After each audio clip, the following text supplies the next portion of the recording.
Hey guys, Lori here, pharmacist. So I posted this morning, I was on a formaldehyde tear, I won't lie. It was interesting because I'm going to remodel yet another room in my house, and I was looking at using plywood for what I'm going to do, which I'll share that with you guys because it's kind of fun. And I've used plywood in some other rooms that I've remodeled. This is an old farmhouse, so say no more. But I've not had any health issues as a result of the plywood I've used, but yet I didn't know it contained formaldehyde.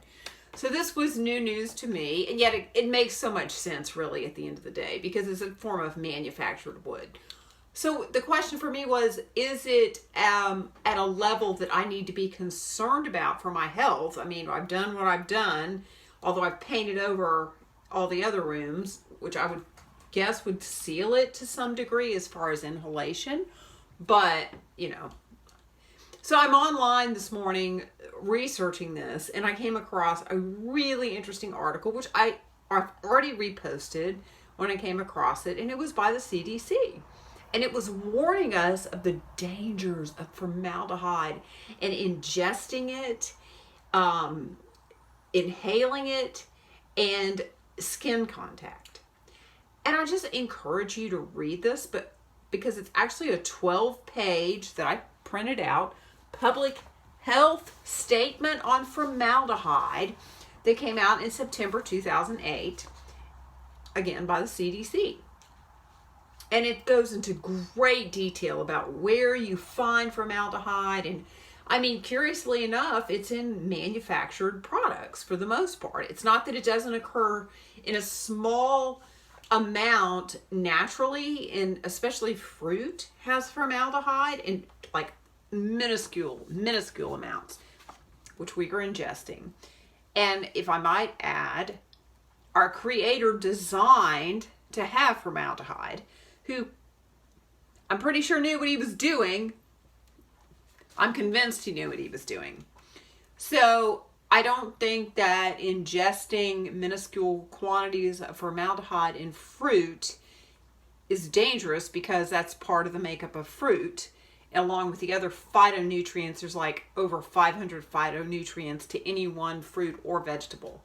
But anyway, however, when it comes in concentrated amounts and you inhale it, ingest it, or it has contact with your skin, there's issues.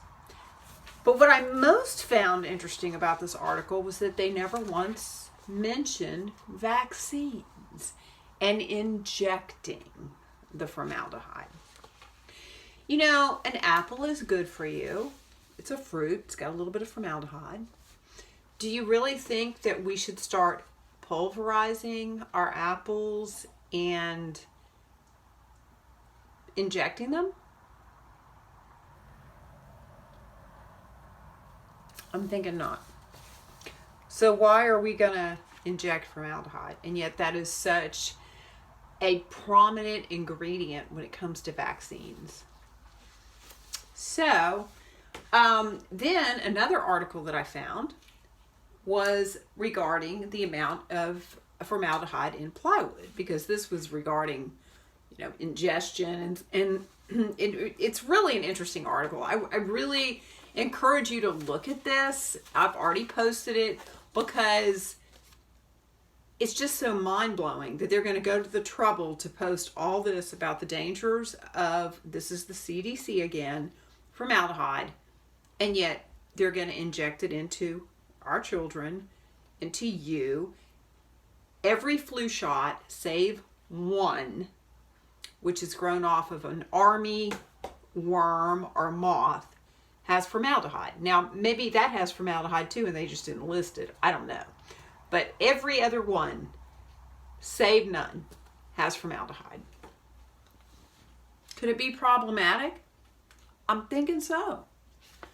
When you think about the fact that cancer is so on the rise, not only in adults, but in children, and yet we are injecting a known carcinogen, even though it's in a small quantity, but you've got to remember what injection does. Injection into the muscle or into subcutaneous tissue, which is fatty tissue,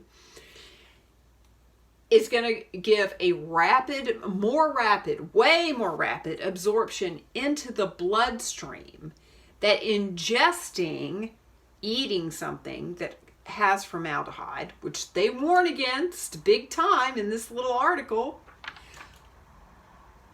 it's going to have much more toxic effects because it's being absorbed into the bloodstream, directly into the bloodstream, and the body cannot detox when you do that. It bypasses the body's natural ability to get rid of it, and it goes directly into the bloodstream. And yet we've got such a high rate of cancer in both adults and children. So this other article that I found, which I posted too, was specifically about plywood and formaldehyde. It says formaldehyde is a naturally occurring organic compound, a colorless, strong-smelling gas. Formaldehyde is naturally emitted by all timber species. Emitted means an inhalation issue, as well as processes like decay and combustion. It has become a very important ingredient in the production of industrial resins, including the adhesive that is used on plywood products, which plywood is basically fake wood. It's just layers of wood put together. I'm not hailing plywood. Anyway, but it's a totally different deal than injecting it.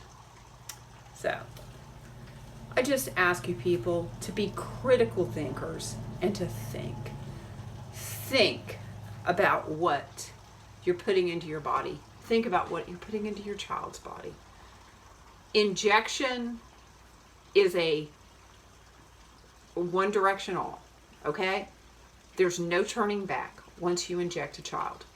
You can detox to a degree, but the damage is done. Please think, people, please, for the sake of your children and for the sake of yourselves. All right, talk soon.